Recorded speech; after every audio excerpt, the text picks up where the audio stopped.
Science is the great antidote to the poison of enthusiasm and superstition. Hi, I'm Juliet Selgren, and this is my podcast, The Great Antidote, named for Adam Smith, brought to you by Liberty Fund. To learn more, visit www.adamsmithworks.org. Welcome back.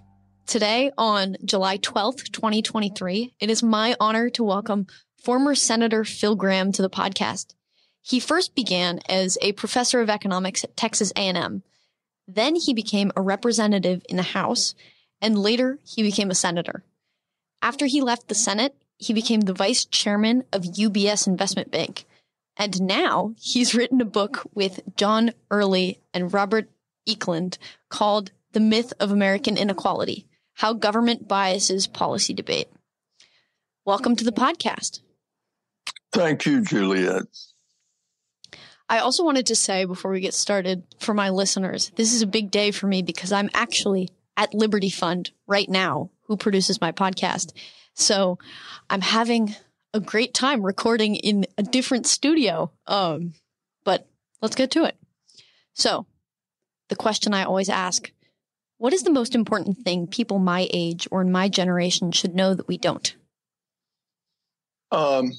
I think the most important thing you should know is that many of the things that you think you know about the American economy and its extraordinary achievements are not correct. That there is a general myth that somehow we have, in the last 50 years, been in a period of relative stagnation, that real wages have not grown, that poverty is pervasive, that inequality is a major problem in America. The truth is that the last 50 years have had extraordinary growth. It's been broadly based across all racial and ethnic groups. Real wages have grown rapidly, as have fringe benefits. And poverty, if you count all government transfer payments as income to people who got the transfer, the poverty rate is now somewhere between 2 and 3%. And the people who are poor primarily are people who are not capable of taking care of themselves. And all of the increases in food stamps and housing subsidies, et cetera, aren't reaching them. And finally, with all the talk about growing inequality and what a threat it is, the truth is that when you count all transfer payments as income to people who got them, like food stamps, housing subsidies, Medicaid, Medicare, and you count all taxes as income lost to people who paid it, income inequality is actually lower today than it was in 1947.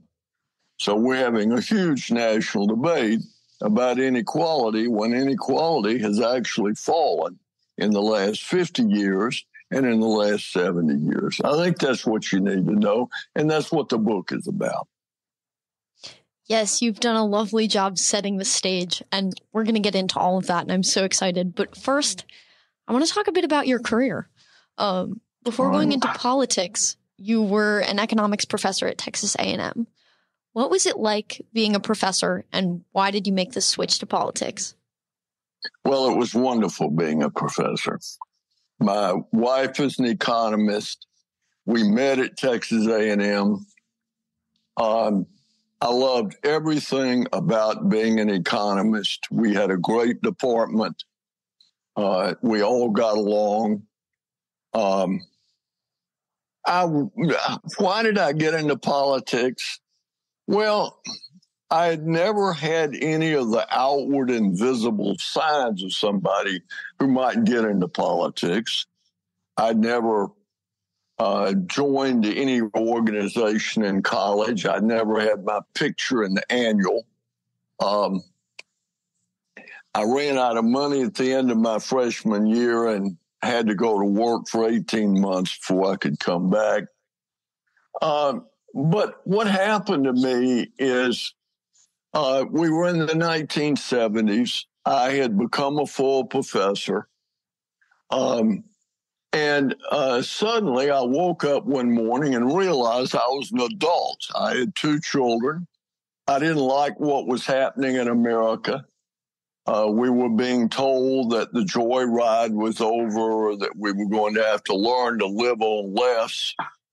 That wasn't the America I'd signed on for. And knowing a little bit about energy and economics, I knew it wasn't the America we lived in either. And so, to make a long story short, I wrote an article for the Wall Street Journal, and I got about 1,400 letters back from people who read it. And I had written a lot of academic things and several books. And if anybody ever read them, other than my friends and the people who evaluated my academic credentials, I don't know it. And so anyway, I decided to start speaking out on public issues. And I then ran and lost the first time. But then I was elected to the House, elected to the Senate. And what a career you've had. How did your training in economics help you when you were in politics? Did it ever hurt you or make things more difficult for you? Yeah, it made things more difficult, Juliet, in the following sense, and that is I understood issues, and issues were important to me that weren't important to other people. And, a perfect example is trade. If you're an economist, you understand that trade promotes the general welfare, that trade promotes the growth of productivity, income, wealth, prosperity. Trade is a tough issue politically. And I remember I'd been in the Senate about 3 months, and somebody offered an amendment to impose a protective tariff on oil imports. I was a senator from Texas.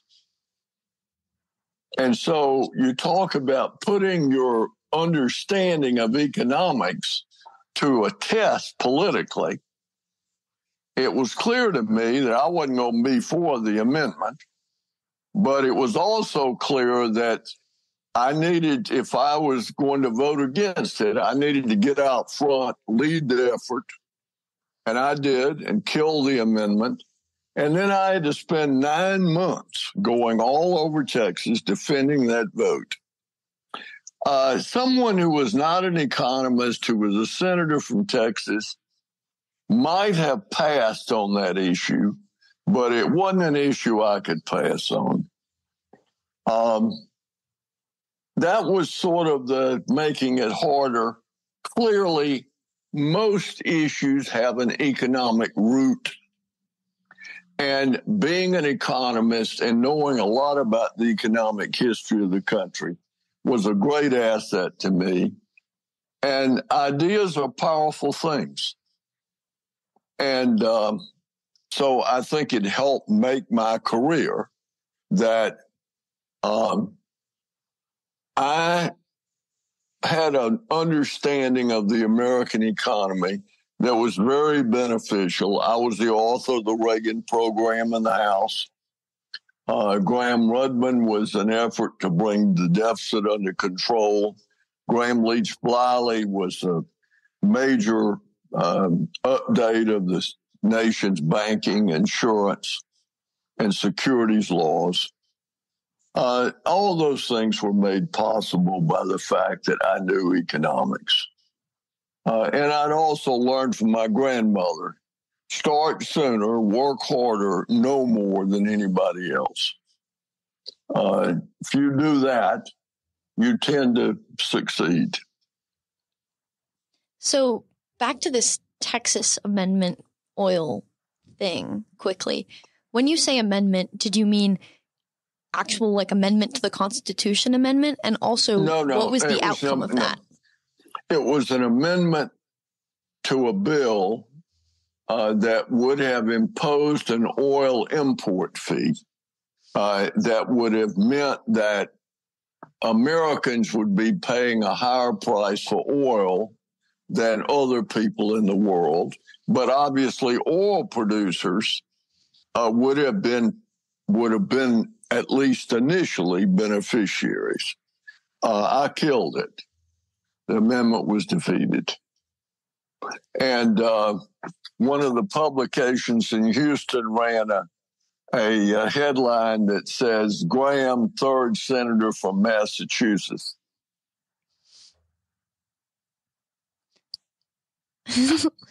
So, okay.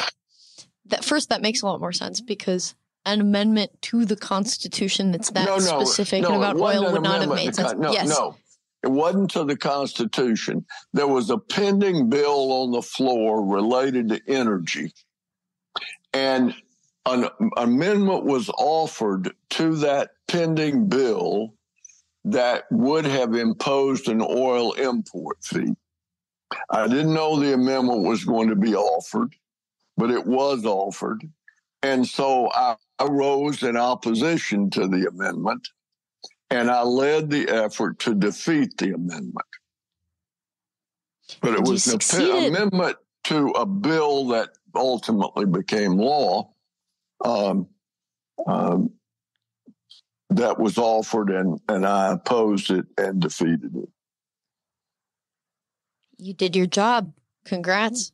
That makes me happy, because I think we often, as large critics, as people who are cautious about government, it's really easy to just say, oh, well, things never work out for us, or there's no one there working to oppose these sorts of things. But here you are. You've done all of this. So I just want to thank you for that. Well, I don't listen. I did it because I understood economics, and I didn't want one of my grandchildren someday to be taking economics in college and look back at my voting record and say, Papa Gramm was a dope. He voted for an oil import fee. So anyway, I won't ever have that happen. But the net result was I had to go all over the state and explain to people that while we produced a lot of oil in Texas, that we use more oil than anybody else, that half the petrochemicals in the world were produced on the Texas Gulf Coast, and that they would be disadvantaged relative to other petrochemical producers if they had to pay a higher price for oil, and that consumers would have to pay a higher price, and that Texas would lose from the amendment. That was counterintuitive to most people, but I went into refineries all over the state. I debated it. I took on all comers, and ultimately the people accepted it. I was reelected 3 times, so I was elected 3 times. So obviously I convinced somebody. And you got to teach some economics in the process, which is so awesome, and so, if I could say, not super present today. Well, I think it's true. I mean, our biggest problem is that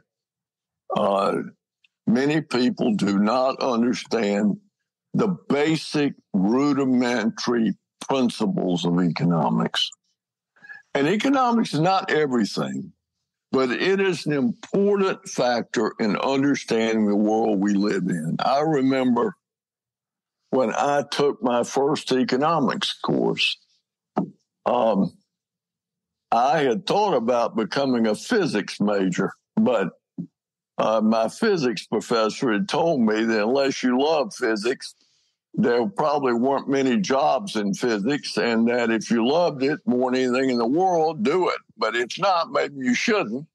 And I went to the National Science Foundation office on the campus at the University of Georgia, and there was a sign, a poster on the wall. It was 1963, and it showed the salaries of new PhDs. And number one on the list was economics. And so I thought to myself, well, economics, I think, has something to do with the stock market. But maybe I'll take an economics course. So I took an economics course. I got the book. I looked at it, and I discovered that it explained the world I grew up in. I didn't know people knew those things. And it was obvious to me immediately these were powerful ideas, and I was hooked. Never thought about it beyond that point, at least to that point in my life, doing anything else but studying economics. That's kind of how I feel about economics. So we talked a little bit about how economics influenced how you were as a politician and life generally, but how did your time in politics influence your understanding of economics? Did it change anything, add nuance? Well, it gave me a lot of practical experience. It showed me how difficult it is to do things. And I came to understand that the genius of the American system is it's difficult to change things. The founders intended it to be difficult to change things. And so when you do change something, you've really made progress. You've really achieved something. And looking back on my career, I enjoyed, people come up to me and say, now that I'm out of politics and I still work, I lie and tell people I have a young wife and she wants money and I have to work. But the truth is that I like working. And I intend to work until I die if I'm capable of doing it. But people say, aren't you glad you're out of that rat race? Well, no. It was a high calling. I love being in Congress and in the Senate. It's a great job. I represented the greatest state and the greatest country in the history of the world. If you don't consider that to be a good job, something wrong with you.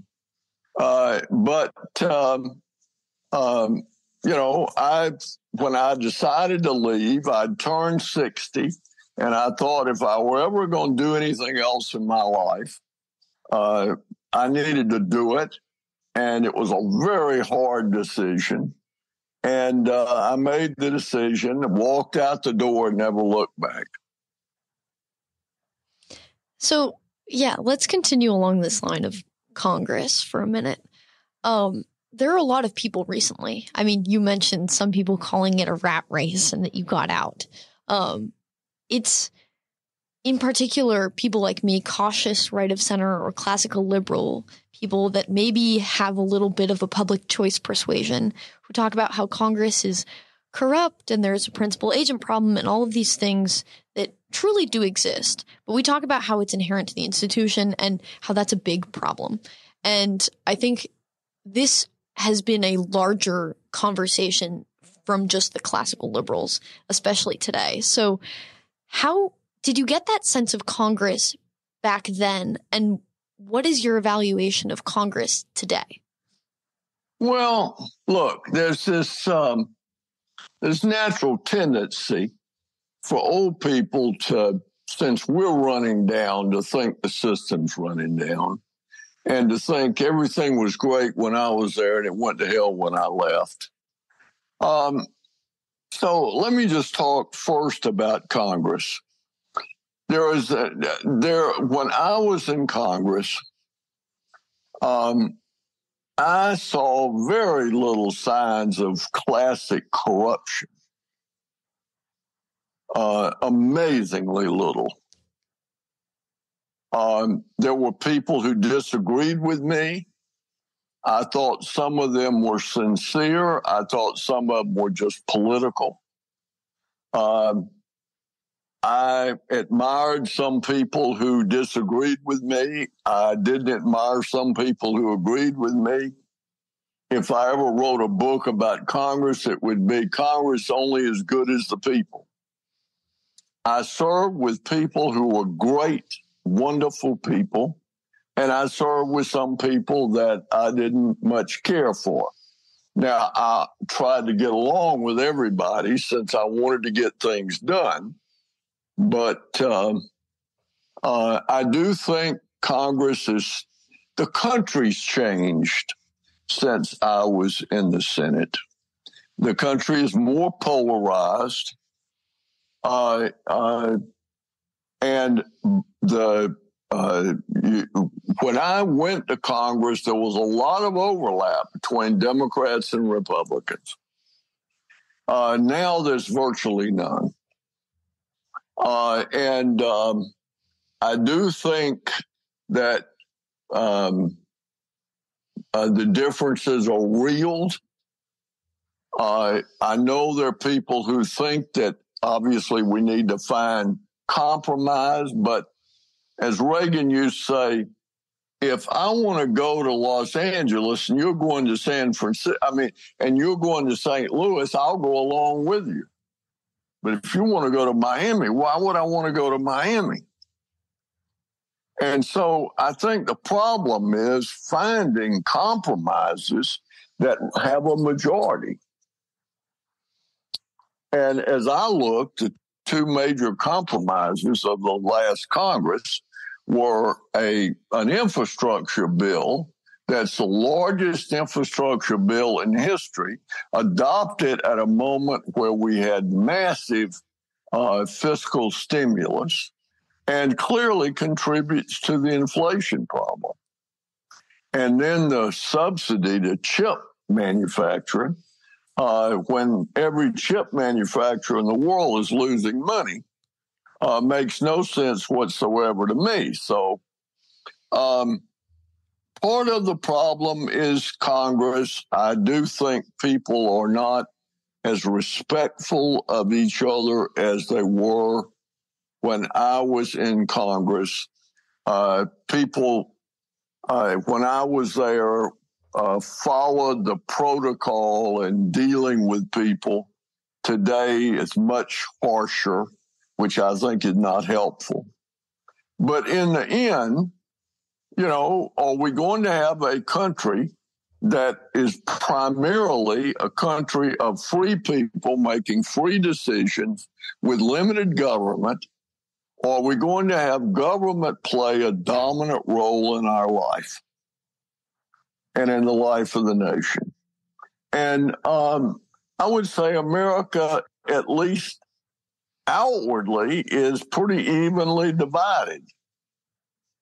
Now, I think if people understood the issue, they wouldn't be, but they don't. So, speaking of majorities and understanding the issues, there are a lot of ideas going around nowadays about the need for government intervention to fix America, not only from the left, but from the right in ways that we haven't seen in a long time. And in some ways we haven't seen before in the history of America, I think. Where do you think that classical liberals and free marketers have kind of dropped the ball, given that we're politically tolerant of religion and sexual orientation, but then we're also fiscally careful with other people's money, especially that of future generations? I would think that that's kind of appealing. We're just very respectful, at least I think, in terms of our views. So where have we dropped the ball, I guess? Well, I don't know that we dropped the ball. I just think that I still believe there is a majority that would be inclined toward your views and my views if they were given a clear-cut definition of those views and if those views were rigorously defended in debate.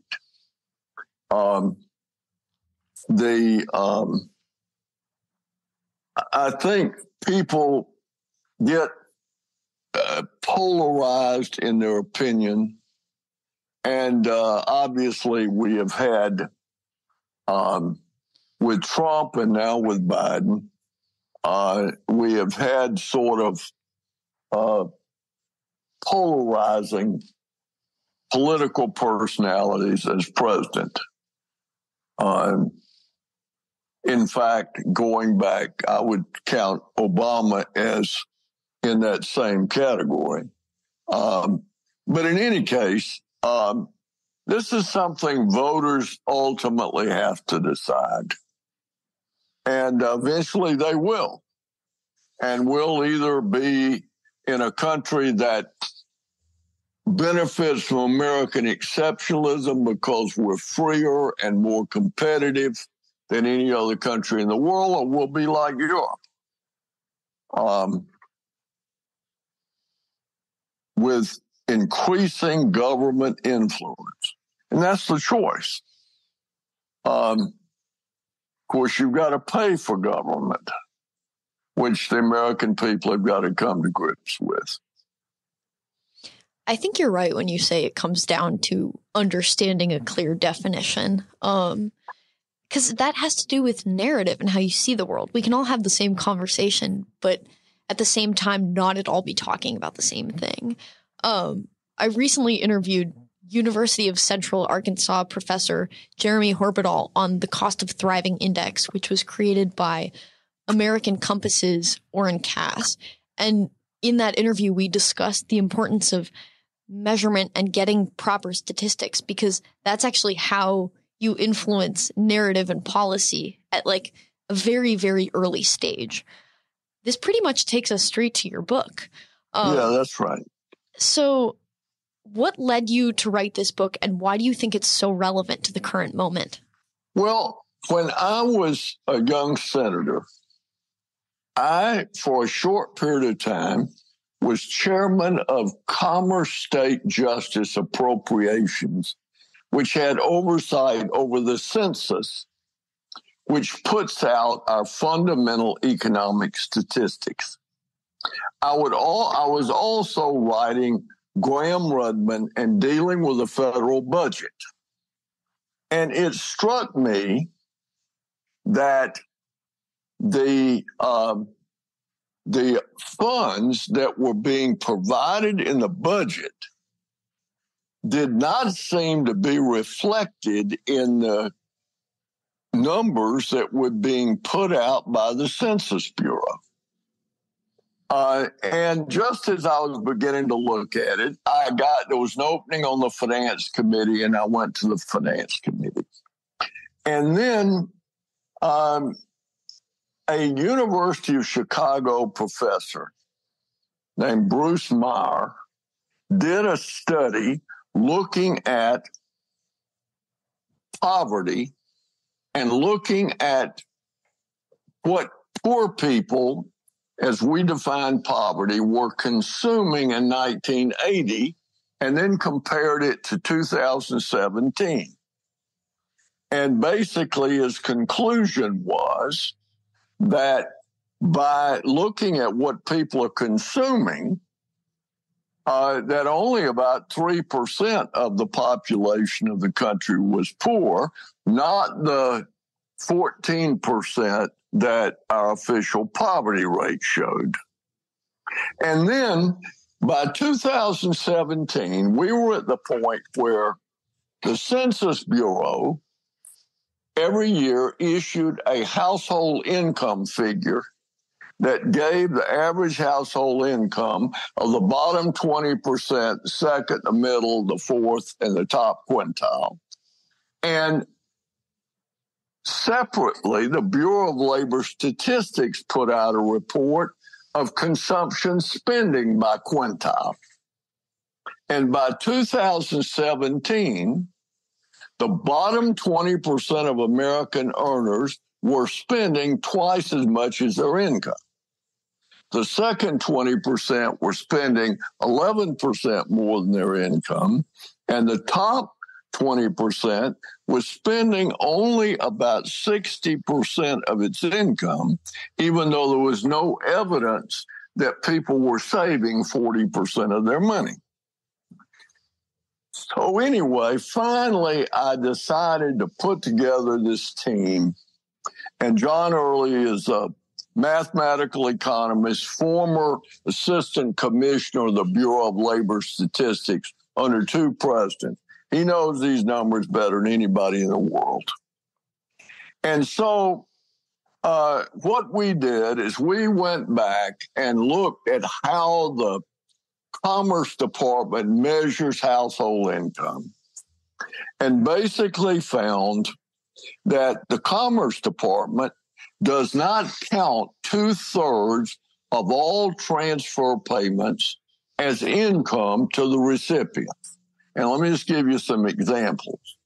It doesn't count food stamps, where you get a debit card and you go to the grocery store and buy groceries and the government pays for it.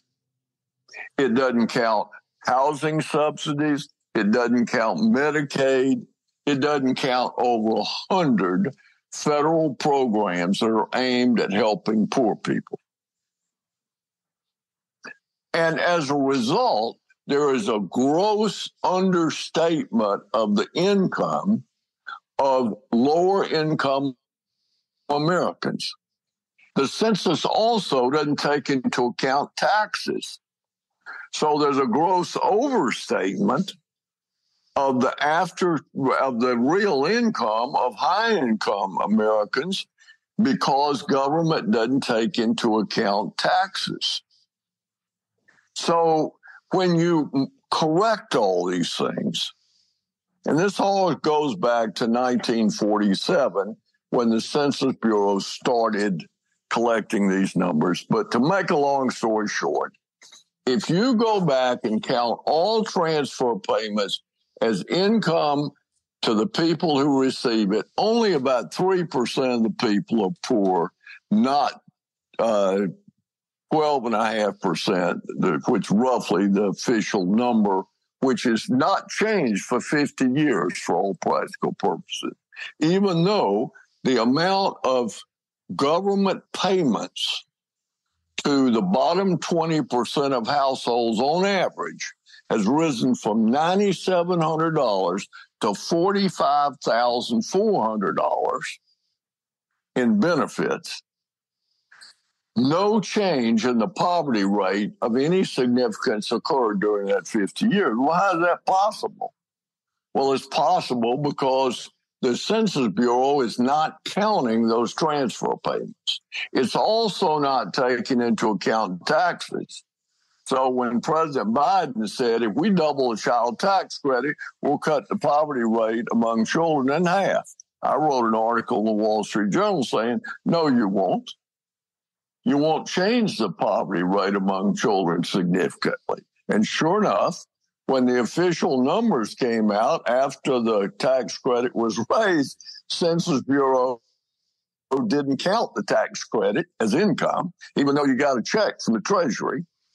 And there was so much brouhaha that the census was forced to issue a supplemental measure saying that if you had counted the tax credit, that the poverty rate would have fallen dramatically and that the income of the bottom 20% was significantly higher than the census number. Finally, the Census Bureau tells us, because it doesn't count most transfer payments or in any taxes, that the top 20% of earners has 16.7 times as much income as the bottom 20%. But if you take into account transfer payments and taxes, it's only 4-1, not 16-1. Now, you can say 4-1 is too much, but 16.7-1 is a different debate than 4-1. And finally, we show that if you count all transfer payments as income to people that got the transfer payment and taxes income lost, that income inequality is actually lower today than it was in 1947 and lower than it was when the war on poverty started in 1965. And then we go into a lot of different issues. Who are the super rich? Do they pay their fair share? What about opportunity in America? Does it still exist? What happened in the last 50 years? Is the American dream alive and well? And then what are the policy implications of all this? And that's what the book is about. And it's all documented. It's all based on government data. And while I presented this book at Stanford, University of Chicago, at Harvard with Larry Summers as a master of ceremony, nobody has challenged the figures. Now you've got people who say, well, you can't use Medicaid to make ends meet, but the average Medicaid benefit, because it's bought with a huge discount because of government power, is less than middle-income Americans spend on health care, and they can't use that to make ends meet either. So, in essence, no one has contested the validity of the argument that is made in the book. Listeners, to make this kind of come more alive, I have some context that I think really brought this, to life, maybe. I mean, it's already so important and it's well conveyed, but I'm taking an intermediate macroeconomics class right now, and something that we learn in almost all of the models and all of the models that we base policy off of and government spending is that transfer payments are counted as a part of income. So when government doesn't actually count that in their data and in their calculations, how are we supposed to, I don't know, the model doesn't work anymore. All of the mathematical economics, all of the more Keynesian spending related stuff that government does with economics is dependent on transfer payments being counted. And so to not do that is a little, I don't know if I want to say hypocritical, but it doesn't work anymore. I mean, Keynesian economics has its problems, but to completely not even use the model the way it's supposed to be used seems a little silly, but the implications are far from silly. The magnitude is way too great to be called silly. It's awful, I guess. I'd be willing to say. We don't get into a debate about why the census has done what they've done. They would say, well, when we started collecting these numbers in 1947, we didn't know these there were almost no benefits in 1947 paid by the government that weren't paid in cash, okay, or cash equivalent. Mm-hmm. But with the war on poverty, almost all the poverty programs are payments in kind. The government pays your rent. The government pays for your food stamps. The government pays for your health care. Okay? And the census doesn't count any of those things. And then the census never took into account taxes. But yet it takes those same numbers and does income inequality as if rich people keep every penny they earn and as if poor people don't get the great majority of the transfer payments they get. Well, needless to say, you distort the numbers when you do that. And what we're arguing in the book, we're not arguing that that we're spending too much on welfare. We're not arguing that there is a right ratio of income of high-income people, low-income people. We're just arguing we need to get our facts straight, that we can't have a debate, and maybe we can't have a consensus unless we get the facts straight. We ought to be debating, in my opinion, Juliet, not more spending on welfare, but are we really getting our money's worth with over 100 federal welfare programs? You know, at what point should we say, let's dramatically change this system to be more effective in helping people? I think that's a debate we ought to have. But the debate we have is there are people on the street in San Francisco, and we need more food stamps. We need more housing subsidies. We need more. We need lower standards for being eligible for Medicaid. Well, none of those programs are reaching the people on the street in San Francisco. They're on the street because of a drug problem or because of a mental health problem. And none of those programs are affecting or not solving their problems. So it is, I think you're right. We almost need to have this conversation about how we're measuring things, because we can't talk about if it works if we don't actually get the right picture, because we don't know if it works because we're not looking at the right things. So that's right. I guess, and the book is a really great step towards this in correcting the narrative, but what needs to happen, and or what can we be doing as students, as professors, as politicians to kind of correct and change this narrative so that we actually start having the right conversations? Well, I think first, the biblical admonition, you shall know the truth, and the truth will make you free. But first, you got to know the truth.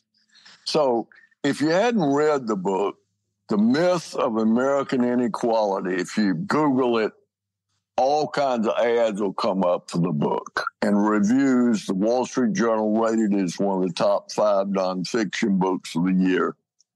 It is an easy read. Don't be put off by the tables and numbers. You can add and subtract. You can get this book. I think that's the first thing.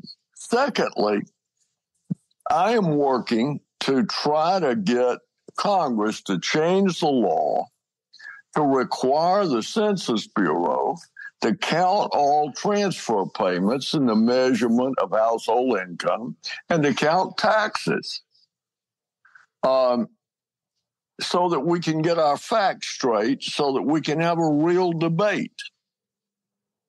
And also on all these issues that you hear talked about, when you look at IRS data, the tax system in America, first of all, is the most progressive tax system in the world, which means that in income taxes, the top 10% of earners pay a larger share of all the income taxes paid in America than in any other country in the world. Okay? Also, we show in the book that people that are defined as being poor in America in terms of nutrition and housing and general living standards would be on par with middle income people in the most developed countries of Europe. America transfers more income than any other country in the world other than France. It's as if Bernie Sanders went to bed and dreamed that America became a social welfare state. If he wakes up and looks at the real numbers, he'll see the dream came true. We are a social welfare state. It's just people don't understand it because we're not counting the transfer payments as income. Well, one final point. I know it gets boring with all these numbers, but from 1947 to 1967, when the war on poverty started up, the poverty rate in America plummeted. And then when the poverty program started, despite the fact that we increased our payments to poor people by over 400%, the poverty rate did not change for 50 years because we didn't count the benefits as income. And they're not reported as income by the census. So that when there's a debate on welfare expenditures, people get up, quote the census numbers, and say, do we really want to live in a country where 14% of the people are poor? Well, the answer is we don't live in a country where 14% of the people are poor, but we just simply don't count most of their transfer payments, which is why the numbers show that. Thank you so much for taking the time to share your wisdom and all your findings with us. I have learned so much, and I know that my listeners have as well. I have one final question for you, which is, what is one thing that you believed at one time in your life that you later changed your position on, and why? Well, say that one more time. What is one thing that you believed at one time in your life that you later changed your position on, and why? Well, I believed when I went to Congress, well,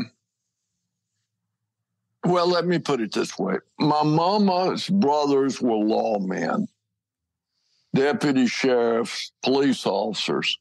And so I went to Congress with a strong law enforcement bias that anybody that was accused of a crime was not only guilty of that, but probably a lot more. Over time, I reevaluated that feeling. I also changed my view about the State Department. I thought the State Department was full of all these Ivy Leaguers who were completely divorced from any kind of real world experience. That turned out to be wrong. But what did not turn out to be wrong is that government does not work very well. That freedom and free enterprise and individual initiative work very well. And that we're the greatest country in the world, and we could be so much greater, have so much more prosperity and freedom if we had less government. I went to Washington suspicious of government, and I came away convinced that those suspicions were valid.